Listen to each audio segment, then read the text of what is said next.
اس کے بعد اللہ تبارک و تعالی نے مسلمانوں کو آپس کی پھوٹ سے بچانے اور ایک مشترک مقصد کی طرف متوجہ کرنے کے لیے ایک بہترین علاج بھی تجویز فرمایا ہے، اور ساتھ ہی وہ ایک عام حکم بھی ہے جو اس امت کو دیا جا رہا ہے۔ فرمایا کہ وَلْتَكُمْ مِنْكُمْ أُمَّةٌ، تمہارے درمیان ایک جماعت ایسی ہونی چاہیے، يَدْعُونَ إِلَى الْخَيْرِ، جس کے افراد لوگوں کو بھلائی کی طرف بلائیں، وَيَأْمُرُونَ بِالْمَعْرُوفِ، نیکی کی تلقین کریں، وَيَنْهَوْنَ عَنِ الْمُنْكَرِ، اور برائی سے روکیں، وَأُولَئِكَ هُمُ الْمُفْلِحُونَ، اور ایسے ہی لوگ ہیں جو فلاح پانے والے ہیں۔ اس میں حکم یہ دیا گیا ہے کہ امت مسلمہ جتنی بھی ہے اس میں سے کچھ لوگ اپنے آپ کو اس کام کے لیے وقف کر دیں کہ وہ لوگوں کو بھلائی کی دعوت دیں اور نیکی کا حکم دیں اور برائی سے روکیں، یعنی اسلام کی دعوت میں اپنے آپ کو مشغول کریں۔ تو جب مسلمانوں کی توجہ دوسرے لوگوں کو اسلام کی دعوت کی طرف متوجہ کرنے میں لگ جائے گی تو اس کا نتیجہ یہ ہوگا کہ وہ آپس کے اختلافات ان کے ختم ہو جائیں گے یا ان کو وہ بھول جائیں گے، کیونکہ جب کوئی بڑا مقصد سامنے ہوتا ہے تو اس وقت میں آپس کے جو چھوٹے چھوٹے اختلافات ہوتے ہیں وہ خود ختم ہو جاتے ہیں اور لوگ اس بڑے مقصد کی طرف متوجہ ہوتے ہیں۔ تو اس آیت کریمہ میں مسلمانوں کو دین کی دعوت اور دین کے احکام کی دعوت دینے کی ترغیب بلکہ تلقین فرمائی گئی ہے، اور یہی بات آگے چند آیتوں کے بعد آنے والی ہے، وہاں اس حکم کی تھوڑی سی تفصیل میں انشاءاللہ عرض کروں گا، کیونکہ یہاں تو فرمایا گیا ہے کہ وَلْتَكُمْ مِنْكُمْ أُمَّةٌ يَدْعُونَ إِلَى الْخَيْرِ، تم میں سے ایک جماعت ایسی ہونی چاہیے جو بھلائی کی طرف دعوت دے اور برائیوں اور لوگوں کو اچھائی کی تلقین کرے اور برائی سے روکے۔ لیکن آگے جو چند آیتوں کے بعد اللہ تبارک و تعالی نے اسی صورت کے اندر یہ فرمایا ہے کہ کنتم خیر امت اخرجت للناس، کہ تمہیں ایک بہترین امت بنا کر پیدا کیا گیا ہے جو لوگوں کو اچھائی کی دعوت دیتی ہے اور برائی سے روکتی ہے۔ تو ان دونوں آیتوں کا جو ملا کر مقصد نکلتا ہے میں انشاءاللہ وہاں پر عرض کروں گا۔ یہاں اتنی بات سمجھ لینا کافی ہے کہ مسلمانوں کو باہمی پھوٹ سے بچانے کا بہترین طریقہ یہ بیان کیا گیا ہے کہ وہ اسلام کی دعوت کی طرف متوجہ ہو جائیں اور اپنے مقصد زندگی کو اسی کے تابع کر لیں۔ پھر آگے اللہ تبارک و تعالی نے فرمایا وَلَا تَكُونُوا كَالَّذِينَ تَفَرَّقُوا وَاخْتَلَفُوا مِن بَعْدِ مَا جَاءَهُمُ الْبَيِّنَاتُ، اور ان لوگوں کی طرح نہ ہو جانا کہ جو آپس میں الگ الگ ہو گئے، آپس میں انہوں نے پھوٹ ڈال لی، واختلفوا، اور اختلاف میں پڑ گئے، من بعد ما جاءہم البینات، باوجود کہ ان کے سامنے کھلے کھلے دلائل آ چکے تھے۔ یہ اشارہ ہے اہل کتاب کی طرف،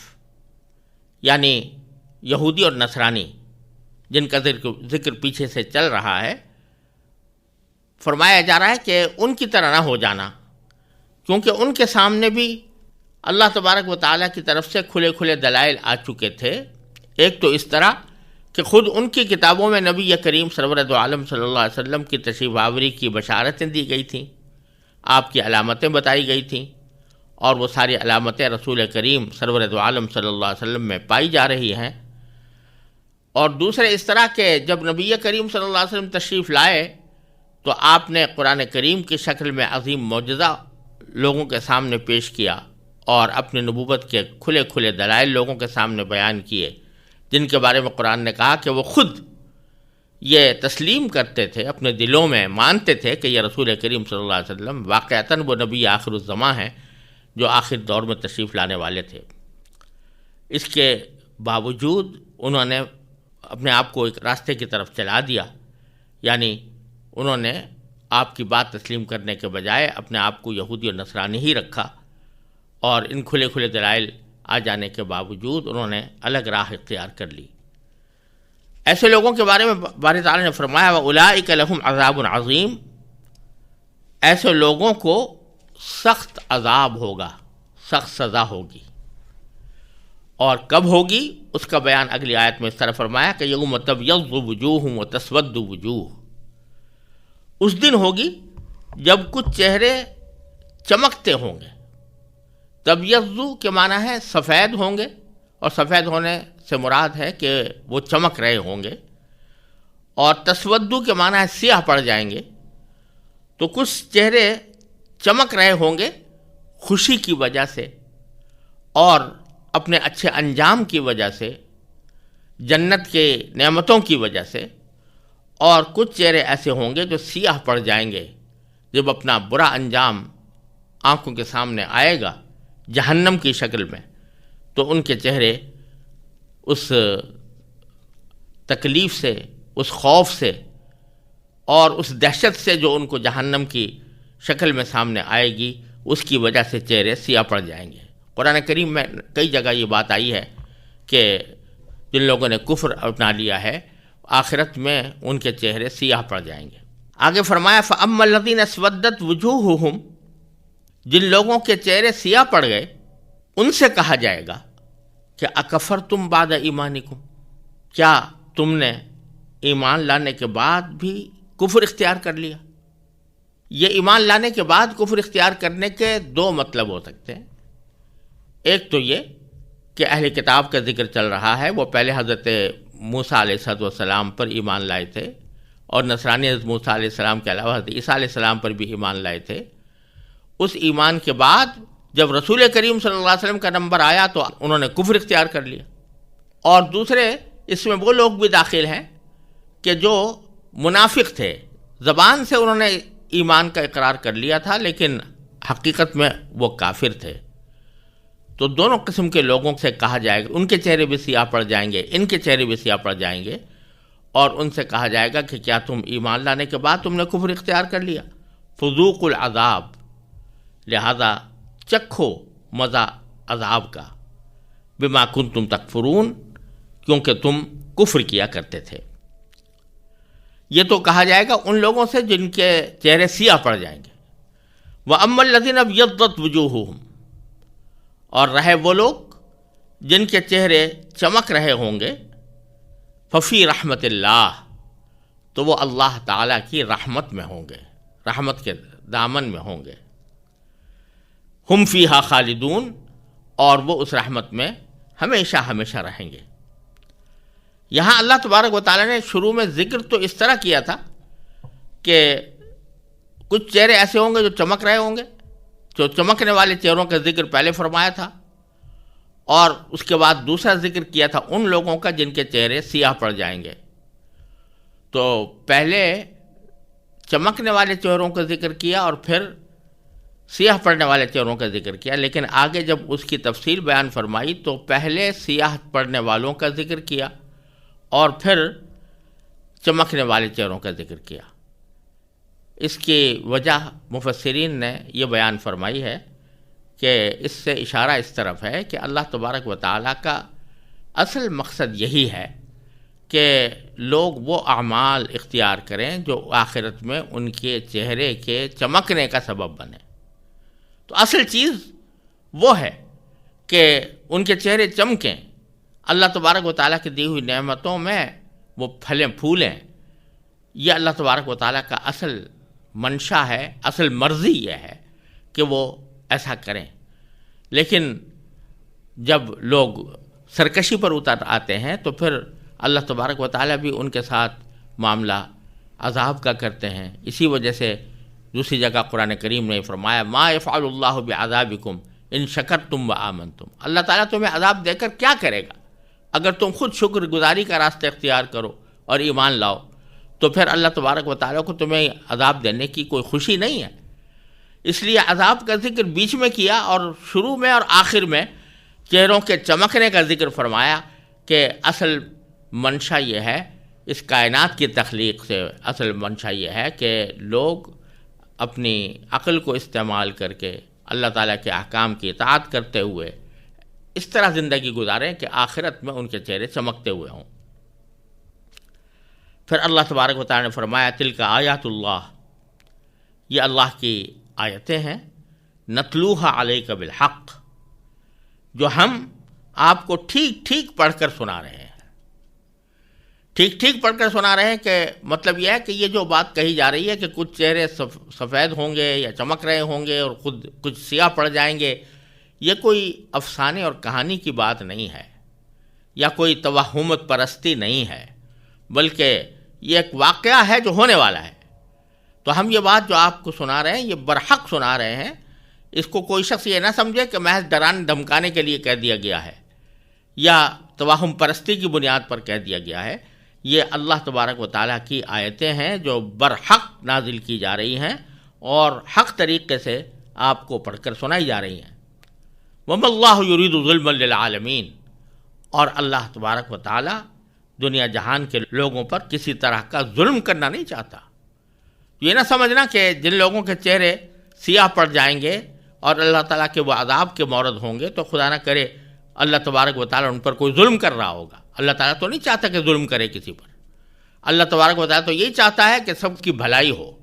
لیکن اس بھلائی کے لیے آدمی کو دنیا میں طرز عمل بھی وہ اختیار کرنا چاہیے جس کے نتیجے میں وہ اس بھلائی کا مورد بن سکے۔ پھر فرمایا کہ وَلِلَّهِ مَا فِي السَّمَاوَاتِ وَمَا فِي الْأَرْضِ، اور اللہ ہی کے لیے ہے جو کچھ آسمانوں میں ہے اور جو کچھ زمین میں ہے، یعنی اس ساری کائنات کا بلا شرکت غیر مالک اگر کوئی ہے تو وہ اللہ تبارک و تعالیٰ ہے۔ اور جب وہ مالک ہے آسمانوں کا بھی اور زمین کا بھی تو اطاعت پھر اسی کی ہونی چاہیے اور اسی کی بات ماننی چاہیے، اسی کے احکام پر عمل کرنا چاہیے، اور اسی کو پھر یہ حق بھی ہے کہ وہ یہ فیصلہ کرے کہ کون جزا کا مستحق ہے، انعام کا مستحق ہے، اور کون سزا کا مستحق ہے اور عذاب کا مستحق ہے۔ لہذا یہ تم اپنے خیالی گھوڑے دوڑا کر یہ فیصلہ نہیں کر سکتے کہ کس کو انعام ملنا چاہیے اور کس کو سزا ملنی چاہیے۔ یہ اللہ تبارک و تعالیٰ ہی کے قبضہ قدرت میں ہے، کیونکہ وہی آسمانوں اور زمین کا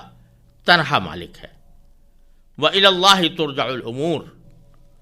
اور اللہ ہی کی طرف تمام معاملات لوٹائے جائیں گے، یعنی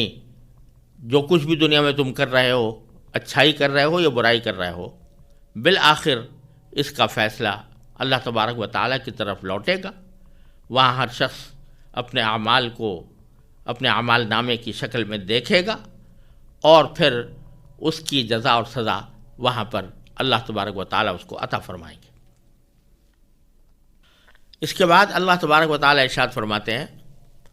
کنتم خیر امت اخرجت للناس تأمرون بالمعروف وتنہون عن المنکر وتؤمنون باللہ ولو آمن اہل الکتاب لکان خیرا لہم منہم المؤمنون واکثرہم الفاسقون۔ جس کا ترجمہ یہ ہے کہ مسلمانوں، تم وہ بہترین امت ہو جو لوگوں کے فائدے کے لیے وجود میں لائی گئی ہے۔ تم نیکی کی تلقین کرتے ہو، برائی سے روکتے ہو اور اللہ پر ایمان رکھتے ہو۔ اگر اہل کتاب ایمان لے آتے تو یہ ان کے حق میں کہیں بہتر ہوتا۔ ان میں سے کچھ تو مومن ہیں مگر ان کی اکثریت نافرمان ہے۔ اس آیت کریمہ میں اللہ تبارک و تعالیٰ نے امت محمدیہ علی صاحبہ الصلاۃ والسلام کی بنیادی خصوصیت بیان فرمائی۔ سب سے پہلے تو یہ فرمایا کہ تم وہ بہترین امت ہو جو لوگوں کے فائدے کے لیے وجود میں لائی گئی ہے۔ اخرجت للناس، للناس عربی زبان میں لام کا لفظ عموماً فائدے کے معنی میں آتا ہے، اور یہاں یہ فرمایا گیا ہے کہ امت مسلمہ کو تمام انسانیت کے فائدے کے لیے وجود میں لایا گیا ہے۔ تو ارشاد یہ فرمایا جا رہا ہے کہ امت محمدیہ علیہ صاحب الصلاۃ والسلام کے جو افراد ہیں وہ صرف اپنی مصلحت اور صرف اپنے فائدے کے لیے پیدا نہیں کیے گئے، بلکہ ان کو پوری انسانیت کے لیے پیدا کیا گیا ہے کہ یہ پوری انسانیت کو فائدہ پہنچائیں۔ کس طرح پہنچائیں؟ اس کا ذکر اس طرح فرمایا گیا ہے کہ تأمرون بالمعروف، کہ تم دوسرے لوگوں کو نیکی کا حکم دو،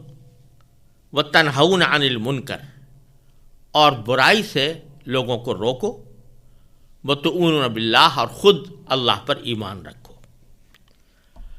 تو بتایا جا رہا ہے کہ امت محمدیہ علیہ صاحب الصلاۃ والسلام کی یہ بنیادی خصوصیت ہے کہ یہ اس لیے پیدا کی گئی ہے کہ نہ صرف یہ خود اللہ پر ایمان رکھے بلکہ دوسرے لوگوں کو بھی اچھائی کی تلقین کرے اور برائی سے روکے، پوری امت روکے۔ یہاں دو تین باتیں سمجھنی ضروری ہیں، کیونکہ قرآن کریم نے یہ اصطلاح بہت سے مقامات پر استعمال فرمائی ہے، جس کو امر بالمعروف، نیکی کا حکم کرنا، اور نہی عن المنکر، برائی سے روکنا کہا جاتا ہے۔ اس کی جگہ جگہ قرآن کریم میں ترغیب دی گئی ہے، اس کی فضیلت بیان فرمائی گئی ہے۔ تو اس سلسلے میں چند احکام اور چند تفصیلات جاننا بھی بڑا ضروری ہے۔ پہلی بات تو یہ کہ اس سے پہلی آیات جو میں نے تلاوت کی تھیں اور ان کی تفسیر عرض کی تھی، ان میں یعنی اسی سورہ آل عمران کی آیت نمبر 104 میں قرآن کریم نے یہ فرمایا تھا کہ وَلْتَكُمْ مِنْكُمْ أُمَّةٌ يَدْعُونَ إِلَى الْخَيْرِ، کہ تم میں ایک ایسی جماعت ضرور ہونی چاہیے جو لوگوں کو بھلائی کی دعوت دے، تم میں سے ایک جماعت ایسی ہونی چاہیے۔ یہاں پوری امت کو نہیں کہا گیا کہ پوری امت دعوت دے بھلائی کی طرف، لیکن یہاں اس آیت میں فرمایا جائے کنتم خیر امتن، یہاں یہ نہیں فرمایا کہ تم میں سے ایک جماعت ایسی ہے جو اس کام کے لیے نکالی گئی ہے، بلکہ پوری امت کو کہا گیا ہے کہ اس کو انسانیت کے فائدے کے لیے پیدا کیا گیا ہے، اور وہ اس طرح کہ وہ لوگوں کو بھلائی کی تلقین کرے اور برائی سے روکے۔ دونوں آیتیں اپنی اپنی جگہ برحق ہیں اور دونوں کا ایک مفہوم ہے۔ بات دراصل یہ ہے کہ امر بالمعروف اور نہی عن المنکر، یعنی اچھائی کا حکم دینا اور برائی سے روکنا، اس کے دو معنی ہوتے ہیں۔ ایک معنی یہ ہے کہ کوئی شخص اپنی زندگی کو اس کام کے لیے وقف کرے یا اپنی زندگی کا بنیادی مقصد یہ بنائے کہ وہ لوگوں کو دعوت دے گا، اسلام کی دعوت دے گا، اسلام کے احکام کی دعوت دے گا، اور عمومی خطاب کے ذریعے دے گا، یعنی تقریروں کے ذریعے، تحریروں کے ذریعے انسانیت کو عام طور پر دعوت دے گا کہ تم اچھائی کو اختیار کرو، برائی کو روکو، عمومی خطاب کے ذریعے۔ یہ عمومی خطاب کے ذریعے لوگوں کو دعوت دینا اور ان کو اسلام کی طرف بلانا، اسلام کے احکام کی طرف دعوت دینا، یہ ساری امت کا کام نہیں ہے، بلکہ یہ فرمایا گیا کہ اس کے لیے ایک جماعت ہونی چاہیے جو اس کام کے لیے مخصوص ہو۔ وہ وہی جماعت ہوگی جس کے اندر اس کام کی صلاحیت ہوگی، اس بات کا علم ہوگا، کیونکہ اگر ان کے پاس صحیح علم نہیں ہے کہ اسلام کی تعلیمات کیا ہیں تو وہ دوسروں کو صحیح تعلیم و تربیت نہیں دے سکے گی۔ وہاں مراد ہے انسانیت کو اور دوسرے مسلمانوں کو عمومی دعوت دینا، عمومی خطاب کے ذریعے دعوت دینا، تقریروں کے ذریعے، تحریروں کے ذریعے اور اپنے عمل کے ذریعے۔ اور یہاں جو فرمایا جا رہا ہے کہ پوری امت اس کام کے لیے نکالی گئی ہے، اس سے مراد یہ ہے کہ ایک دعوت وہ ہے کہ جو ہر انسان کے ذمہ فرض ہے کہ وہ اپنے حلقہ اقتدار میں، اپنے اثر و رسوخ کے دائرے میں جب کوئی برائی دیکھے تو اس برائی کو دور کرنے کی کوشش کرے۔ مثال کے طور پر ایک مسلمان ہے، وہ اپنے بھائی کو دیکھتا ہے کہ وہ کسی برے کام میں مبتلا ہے، تو اس کو محبت کے ساتھ، پیار کے ساتھ اس کو سمجھائے کہ یہ کام جو تم کر رہے ہو وہ برا کام ہے۔ کسی کو دیکھے کہ وہ اللہ تعالیٰ کے کسی فریضے کی ادائیگی میں کوتاہی کر رہا ہے تو اس کو پیار محبت سے اس بات پر آمادہ کرے کہ وہ اللہ تعالیٰ کے فریضے کو بجا لائے۔ تو یہاں عمومی خطاب والی دعوت مراد نہیں، بلکہ وہ دعوت مراد ہے کہ جو افراد کو دیں، اور وہ ایک طرح سے فرض عین ہوتی ہے ہر ایک انسان کے ذمے۔ اس کام کے لیے کوئی جماعت مخصوص نہیں ہے، بلکہ پوری امت وہ اس کی مخاطب ہے، اور ساری امت کے ذمے یہ فرض ہے کہ جب بھی کوئی برائی دیکھیں تو اپنی استطاعت کی حد تک، اپنے دائرے اثر کی حد تک اس کو ختم کرنے کی کوشش کریں۔ یہ پہلی بات ہے کہ جو اس بارے میں یاد رکھنی چاہیے۔ لہذا عمومی دعوت کا کام تو کسی ایک جماعت کو